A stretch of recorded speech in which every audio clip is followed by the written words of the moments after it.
So next online we have Radharaman H, MD, Principal Consultant, Maruti Quality Management System. Sir is moderating the session today. Hi, sir. Flexibility in privacy laws to meet sectorial challenges. Radharaman sir is founder, director, principal consultant at MQMS. He has 25 years of experience in quality management system process tool integrations. He has earlier worked with Bosch, Infosys, HP, Philips before establishing MQMS in 2009. Expert in integration of standards and implementation specialist. We welcome you, sir, today to the India Data Protection Summit 2022. Over to you, sir. The floor is all yours. And Wonderful. You can go ahead. Thank you. Thank you for joining us. Team. And it's a August panel indeed that we have today. And the topic is of immense interest because it's indeed something that we need. It's a need of the hour. A sectoral approach to the data privacy laws, because each sector is indeed having its own nuances that we have to take care of. So in the panel, we have Alok Arora. Welcome, sir. So Alok is indeed, having a lot of experience with quality and business excellence, and he is, the Deputy General Manager at the Aditya Birla Group, working with CMEX, the HR Shared Services Center, and his focus has been risk and data privacy over the past 4 years, and with a rich track record of quality and business excellence before that. So it's wonderful to have you on board, sir, and look forward to a lot of insights from your end. Thank you. So we also have Reena Bengeri, who's a GM at IT Infotech. So Reena is currently traveling, and given a busy schedule, she's actually logged in from a remote location, not to miss the session. So she's having bandwidth issues currently. So you can hear her, but probably will not be able to see her because of the bandwidth issues. She is one of the leading data protection professionals in the country, and she's leading the data protection office responsible for data protection and compliance. Earlier to ITC Infotech, she's been with Wipro and also the ITC Agri Business Division. So it's a wonderful panel, and thanks again, panelists, for joining this session and supporting FDPPI in this journey towards excellence in data protection. So, Reena ji, I hope you can hear us clearly. So, given your in-depth experience in healthcare, what would you see as the main data privacy challenges currently being faced in the healthcare sector? Yeah, thank you for the opportunity. So, good evening, all. We are talking about HIPAA in the context of the healthcare centric discussion today. And this question is around what are the data privacy challenges? So if you look at, we are in the electronic age where the data is available electronically across the globe. We are talking about cyber security being one of the challenges, which is a key challenge. If you see, you have seen a lot of data breaches happening. And if you look at from the cyber security side, the challenges would be how do you ensure cyber security and data safety for the data which you have as an organization. And if you look at the compliance requirements of HIPAA, what would be that, right? So in terms of data security, there are expectations on, that the data has to be permanently destroyed or deleted from HIPAA requirement perspective. That means if the data is not required to be used, you should be actually deleting that. And it should also be that, you don't go and move the data into the recycle bin where the hackers would get an opportunity to, retrieve the data there, right? Then if you look at the second challenge, I would say there are technical challenges in terms of how do you ensure that the data is protected, right? What are those technology perils which you need to be taking care of? And when you see that the data is at a threatened mode, right, from a security perspective. Absolutely. So there are several factors which we need to take care of, including access control, audit control, how the data would have authorization measures implemented, what kind of systems are you storing the data, where is the data being stored, whether the authorized personnel have access to the PHI, right, the personal health data, and how is the data being used? So basically the states of data and the security which measures which would be there. That is the second one. If you talk about the third, aspect, we are in the device security age, right? Where you say that a lot of our data is being accessed through mobile devices, right? So in the mobile scenario, how is the electronic data accessible and what kind of security measures are implemented by companies to ensure that the data which is being accessed through various devices other than the mobile also, what kind of technology measures have been implemented by such organizations, right? Right. And we're talking about electronic PHI, right? So at the organization level, who's holding the data, what kind of measures does the organization implement? One is you can talk about, the training of the employees that they are sensitized on how to handle data. And apart from that, we talked about the risk, the data security measures, right? The approach typically would be that the risk analysis has to be done, and this risk analysis in terms of data security, handling of personal data, what kind of collection of the data is happening, whether the bare minimal data is being collected, all of those risks need to be also channelized through a proper security risk assessment process for the organization. So these are the four risks which I would talk about from a challenge perspective for healthcare data in a HIPAA scenario. Sure, Rinaji. I think that's these 4 points are indeed very relevant and, of course, equally applicable to a lot of the other contexts indeed. But I think the degree of applicability and you can say the impact is going to be different clearly in the other sectors. So I think Alokji, this would be a good time to really look at these sort of factors and what you would see also as the main factors with respect to the employee data context in the shared services domain. So that's something which is, a huge employee database that we have, and what are the challenges there in that context? Yeah. So first of all, like to thanks FDPI for giving me the opportunity to share my thoughts, and thanks Ramanji for the question. So just to start, I have been through a couple of major sector. One is the manufacturing, primarily into automobile for a decade. Then move into a corporate function, couple of corporate function in Aditya Birla, then into HRSSC. So primarily have seen how the data flows from operation to corporate to HR in my all 3 or 4 roles. So basically the key perspective is how the data is utilized. Earlier, when there was not much data privacy in 2006 to 2014, the data in the manufacturing world still remain the priority of HR to use. So HR is the key stakeholder who decide how to collect, what to collect, and what way to use, because there was no governance around it. And in a manufacturing, if you see what I have seen, there are major challenges, the type of employee they do today, from a temporary to contract to workman to gig. Now there are multiple factor adding on: gig resource, contract resource. There are resource which are hired for certain period of time. Then lot of churns are happening on applicant, with lot of industry churn happening. The lot of applicant data is flowing, and this data is not residing at one place. The biggest challenge today in the manufacturing, or you can say across sector, data is not aggregated at a central resource. There is not a single source of truth, whether you use the worlds of Oracle, HRMS, SAP, whatever tool you are using. That's the one of the biggest challenge.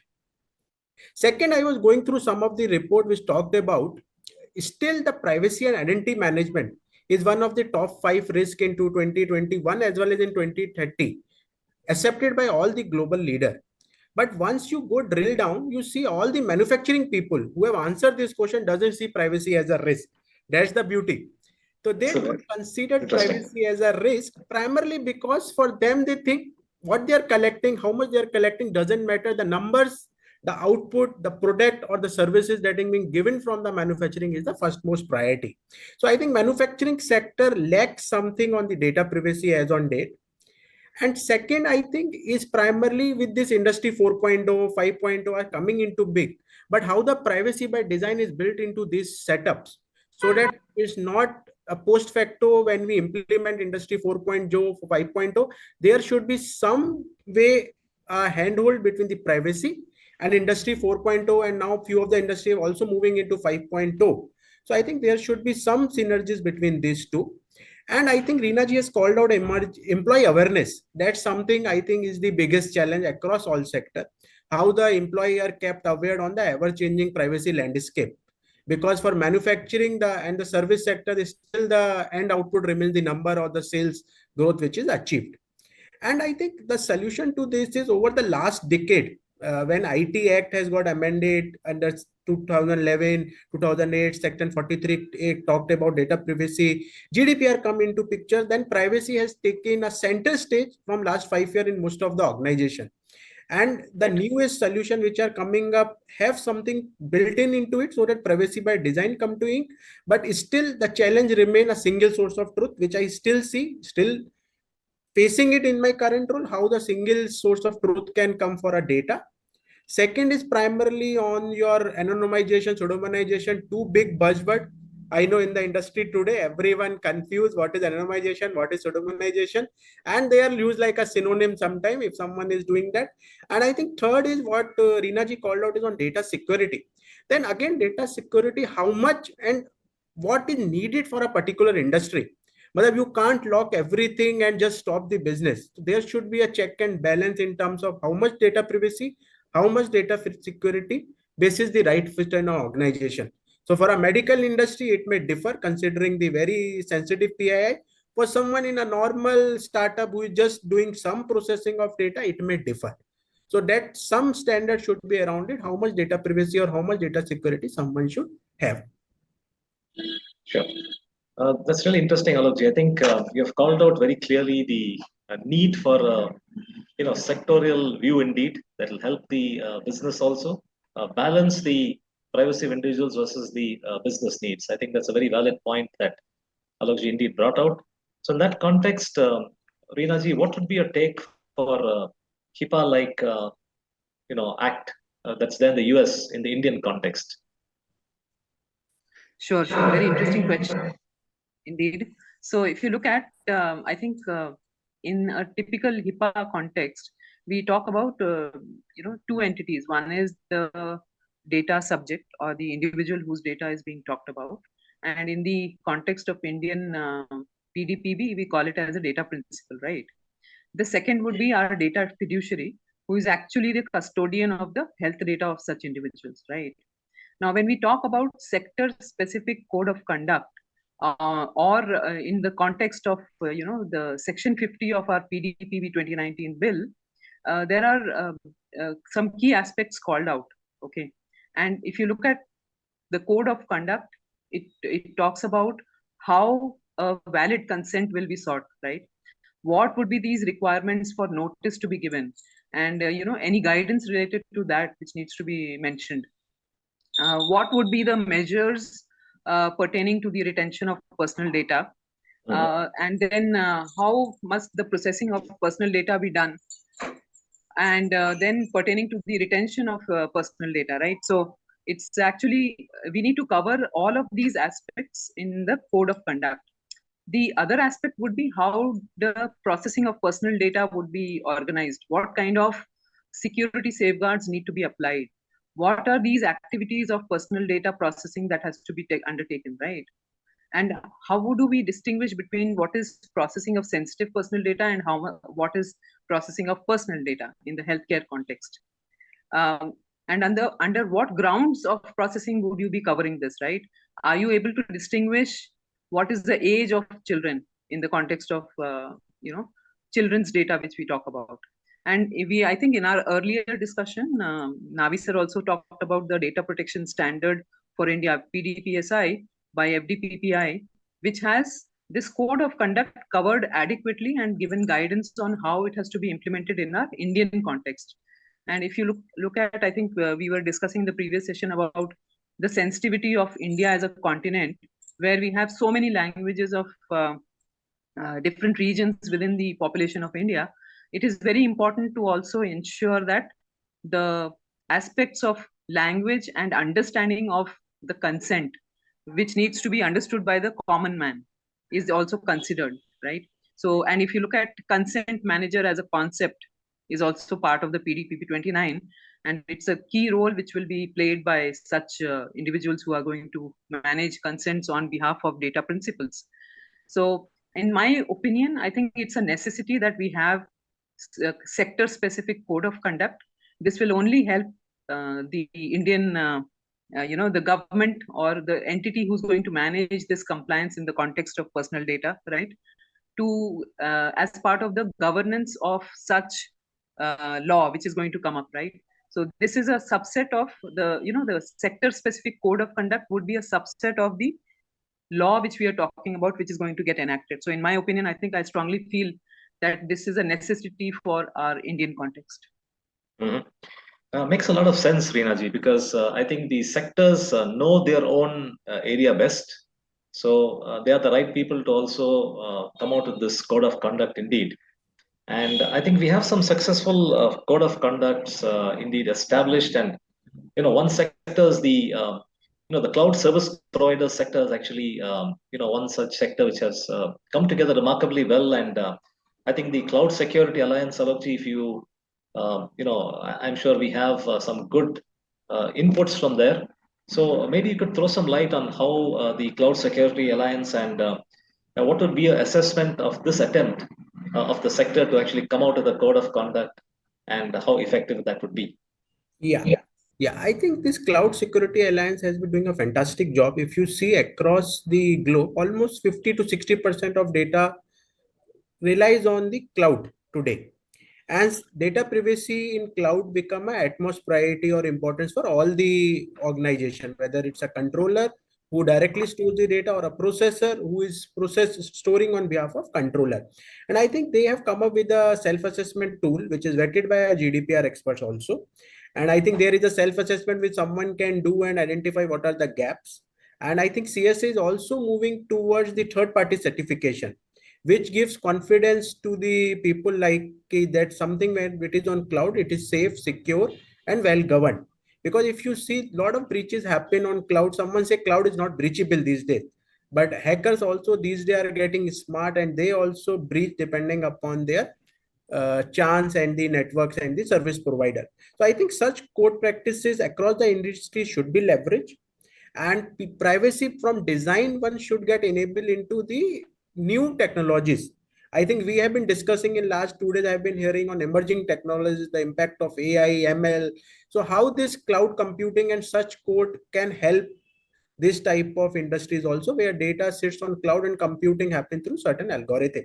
And I think the biggest thing is, I know they are doing something, but there are a couple of ISO standard. If you see ISO 27001/2022, which have just come up adding the cybersecurity law and data privacy, has given an enhanced focus in the law. And already there is one privacy law, which is 27701, which is primarily a subset more detailed on privacy, adding on to ISMS. So I think this industry standard or ISO standard, which are standard across the industry or the globe, irrespective of the sector, should also get a leverage. And along with this code, they should also get a right place, and government should think and the lawmakers should think how this can become the baseline. If these get implemented, at least basic level of security and privacy is ensured. Whether you talked about HIPAA, GDPR, something at a nascent stage, at least with the organization, if they implement this code. Absolutely. So looks like the cloud security alliances and the way they are sort of self-governing and doing the self-assessment is indeed a helpful step to support their own brethren. Though they are strictly competitors, they've come out with very clearly a code of conduct that will help the industry and the end customer. Right. So that's really heartening to see. So it looks like the industry associations indeed are going to be having to play a very active role. The sector-specific industry associations would naturally be the first point of contact for all the government agencies. So in that context, Reenaji, as an expert in the data protection arena, what would be your top 3 suggestions to the framers of the data protection bill? We know that it's been sent back to the drawing board now. What would be your top 3 suggestions to the makers of the bill? Yeah, I think that's a very interesting, important question. If you look at, I think the previous session, we were talking about compliance by design. I think Navi sir brought up that point, which struck a very good thought to me, where I am saying that if you look at, the privacy principles for any organization or based on the law, if you look at it as a piece of cake which you're trying to bake, the key ingredient there would be the flour which you use, right? Without the appropriate proportion of the flour, that will not bake properly. So in that same analogy, I would say the requirements of notice, including what kind of model form which you would like to create, and the guidance which we need to have when notice has to be given to the data principals for processing of personal data. What are the criteria? What are the activities you will be doing as part of processing of personal data? And how are you going to process the sensitive personal data? What would be those data disclosures, right? This is the first point where we are saying requirements of the notice have to be very clearly articulated as part of the code of conduct, right? The second point, which is very critical, is the security measures which we are talking about to be implemented by such data fiduciaries, in the context also to cover what would be the retention requirements of this personal data, right? So security measures in context of retention of personal data, very important one. And I think Alok also covered the aspects of pseudonymization, anonymization, and so on. And the third would be the manner in which the consent has to be taken, right? What is a valid consent? How do you qualify? How should a consent be taken from a data principle, right? So these will be the three key points from my side on the recommendations around the code of conduct, which should be part of the data protection bill. And if you look at as I mentioned, the PDPSI, I think these aspects are adequately addressed in the framework of FDPPI. Very valid points indeed, Reena ji. I think, yeah, it sounds like we really need, we don't need an AK-47 to kill an ant, as they say, right? So pseudonymization, when it's not required, we should really be going in for such measures. As Alok ji rightly mentioned, if it's, data which is not sensitive in nature, then the, degree of control should obviously be commensurate to the risk. I think he brought that out very clearly. So Alok ji, would you like to also add to the laundry list that, the top 3 points that Reena ji mentioned, so that will be a comprehensive, voice back to the framers of the bill to take into consideration? So primarily from an employee data, which touches every sector and every size of industry, whether it's a small, medium, large, whichever sector you say employee will be there, whether it's one employee organization or lakhs of employee organization.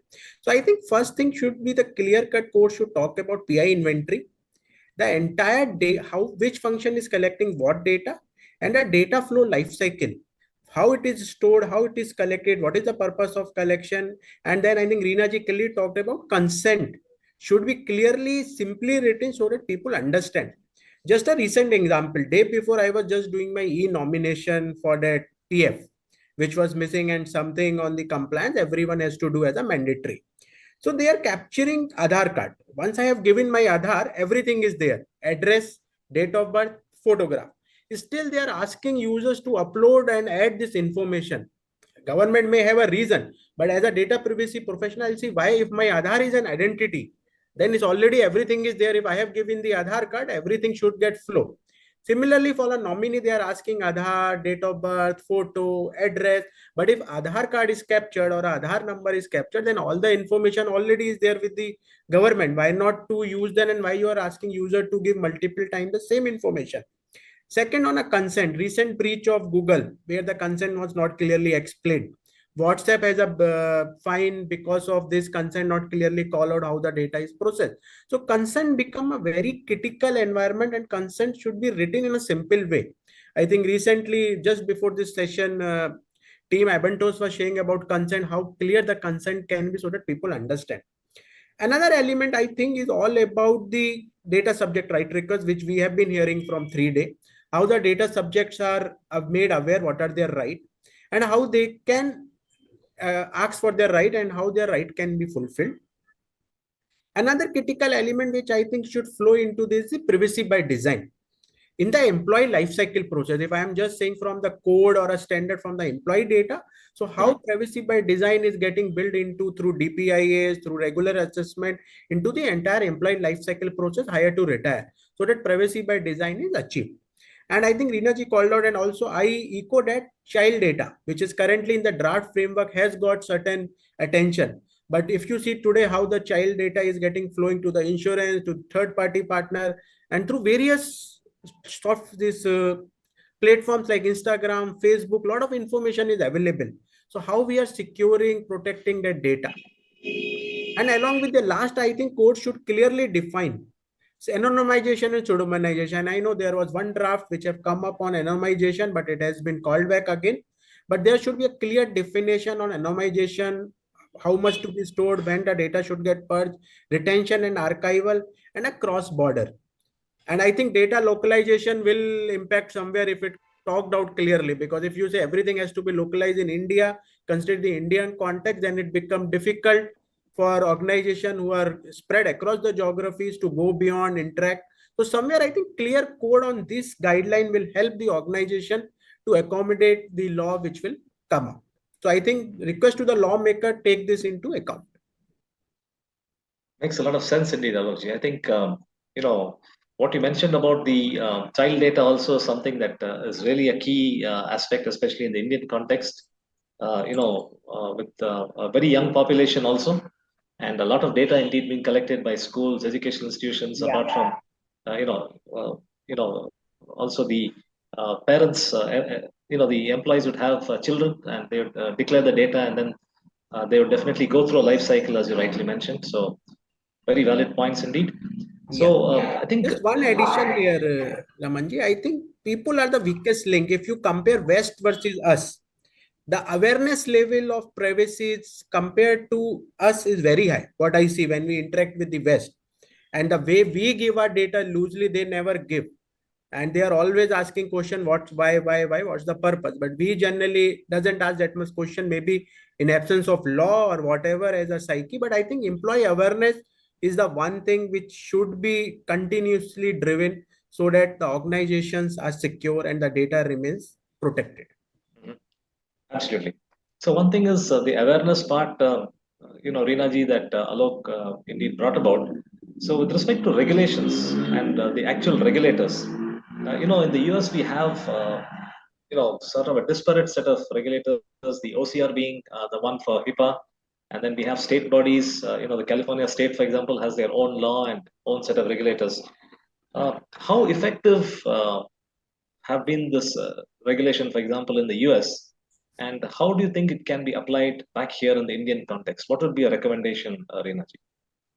Yeah. So if you look at what is OCR, right? In the US context, it is the Office of Civil Rights, which is actually driven by the rights for the individuals. Okay. Mm-hmm. So as an extension of part of empowering the compliance by the government authorities, they are striking a very good balance between setting up the way they have set up this OCR is that the expectation of the Office of Civil Rights is to ensure that the individuals whose data is being collected by the government authorities or the organizations is adequately addressing the rights of the individuals. Okay. Now, if you compare this, also if you look at, in the US, there is a HHS which enforces the federal civil rights laws, and then they protect the individuals' rights. They also, help with unlawful discrimination on the basis of race, color, and all. So there is a lot of, setup in the US context on how the enforcement of data protection laws would be done. Okay. And we also talked about in the first session of IDPS, I think one of our speakers were talking about the data governance, right? This concept of OCR in the context of US is an extension of how the data has to be governed, okay, from a government perspective. So it is only facilitating the government by setting up these OCR and related offices is only facilitating the governance and the compliance to data requirements, data law, the compliance. So in the Indian context, if you look at, I think under the central government, possibly the highest office who's going to manage the compliance for the data protection, they could have a similar setup. I don't know whether it should be at the state level or at an individual, broken down to the city or further small set of towns level, where the same kind of concept would help in implementing and governing the data protection law compliance. So that's my personal opinion. It again needs to be discussed with the experts in the industry to see how this can be implemented. But in my first reading of this question, I think it would be a good idea to have such organizations created under the government supervision to ensure that the privacy of individuals is protected by appropriate means, and compliance to the data protection laws is done by the data fiduciaries. Makes a lot of sense indeed that we strengthen the compliance in our context in the way that it works for us. I think that's the key point that Reenaji just brought about. So with respect to strengthening the personal data protection aspects itself, Alokji, we had two interesting aspects coming out, which is the personal data and also the non-personal data.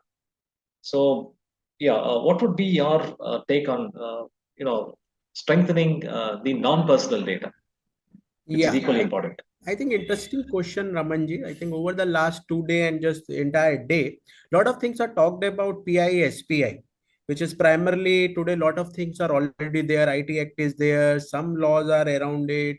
Then CERT-In has come up with the stringent guideline, which talked about data privacy, data breach as one of the additional elements. And primarily with this IT Act, PII are getting governed and there is a lot of focus around it. But if you come to non-personal data, I think there should be a separate framework to tackle that. This is my personal opinion, because if you merge both personal data and non-personal data, then it becomes difficult for the organization to distinguish. That's the first thing. So on my personal thing, I think there should be a two different framework. One should cover PII, SPI, another one should talk about NPD, because then NPD will get a right focus, right security, right protection. And if you see the data trust score, we talked about data trust score primarily from a PII and SPI point of view. But from a non-personal data, can we have a data trust score or a data valuation? The cost attached to it, because today we say cost attached to my personal information. And if you see the standard definition of non-personal data, it say data which is beyond the personal data, but through which profiling of the people can be done. The data collected by telecom, some of your weather data, but it is still related to a profile or in a blur form. If my photograph is there in a blur form, that is called as an NPD. But tomorrow there are people who are smart. As the technology grows, people also become smart and they can de-anonymize or re-identify the data. Then the protection needs to be accordingly defined for NPD along with the cost and data trust score. And if we are saying government agency will have access, I think the bill talked about it. There will be agency which can access the NPD to form policies, to form economics things, then how the identity and the protection is equivalent. So I think NPD, there has to be a separate code of practice or a different framework which only govern NPD similar to the PII and SPI. Otherwise, NPD will lose focus and there is a lot of non-personal data which is being tracked, monitored, and how then that can be utilized or in the organization. Couple of things. I think recent breaches in the H&M and the Reed book, Nobel book, NBB, which they monitor through some CCTVs and then try to do something. I don't know. It's again a non-personal. Employee doesn't know whether they have been tracked, monitored, or a customer doesn't know. But as per law, they have been fined by the GDPR. So I think clear-cut policies, framework, and the data protection for NPD is the need of an hour today. They can't be merged with the PII. That's my opinion. Otherwise, PII will lose the focus, and there is a very fine line which I see distinction between a PII and an NPD. Something to you may be an NPD, that may be an PII to me. So until it is clearly defined, called out, then it becomes difficult for the industry to have a clear bifurcation. So it makes sense to indeed keep these separate and then clearly define it as your take. Yeah. Great. So I think Reena ji, probably we will, riding on what Alok ji mentioned about GDPR, we would probably close with the last question, and we'll make it little quick so that we're running out of time also. GDPR is a success in the sense that it's a one fit rule to the pan Europe. So what makes it tick, and what can we learn from that for the Indian context? Yeah, so I think context of GDPR is that GDPR applies to a broader set, right, in terms of the organizations who are handling the personal data, and specifically of UK and EU citizens, right? Whereas if we are talking about HIPAA from a US perspective, this talks about how personal information is used, what kind of processing these healthcare organizations are doing, who are the business associates in those organizations who are handling the PHI, and so on, right? So there is a difference in terms of the scope of how these two laws are working, right? So GDPR governs the use of how the personal data of the people who are falling in this scope will apply, whereas HIPAA has a much narrower scope. If you see, it applies to protected health information, the PHI, which they call, right? So when you talk about the protection of data, any data which is related to or which leads to identification of a living person, that is what GDPR covers. Whereas if you look at any information about, say, the health status of the the care or the payment that is created in terms of the HIPAA covered entities, that is what HIPAA will cover, right? Similarly, the consent aspect will also come. So there are two different things. GDPR has a broader scope, HIPAA has a narrower scope from a healthcare information collection perspective. Now, in a typical Indian scenario, I think Alok also covered that aspect of personal data and non-personal data. So it is actually GDPR is a global, or I would say one rule which is available at the overall level, right, at a global level. We need to also look at, in our context, how will this rule apply? So I think most of the data protection laws, even in our earlier discussions, we were talking about that GDPR is the mother law. A lot of these other, the laws which we are talking across the globe have been derived from GDPR. And I think there are a lot of best practices or the, documentation aspects of GDPR which can be adopted in the Indian scenario. Of course, the PDPP 2019 bill was pretty properly documented, I would say, in that sense. And we'll have to really see how the new digital law, which is being talked about, evolves, and what kind of draft is available in coming weeks, months. I think that's about it. Did it answer the question, or you had any specific? Yeah, I think that's a good, perspective. I think you brought out very clearly again, Reena ji, the importance of having sort of pan-India legislation plus, I think, the sector-specific requirements, through code of conducts. I think brings that context back very clearly. So I would quickly summarize for the benefit of all the attendees. I think the nuggets that we have gathered from our experts, Alok ji and Reena ji. So one thing is clearly we need to have code of conducts that are very specific to the industry. That's going to help the industry be compliant and self-regulate themselves.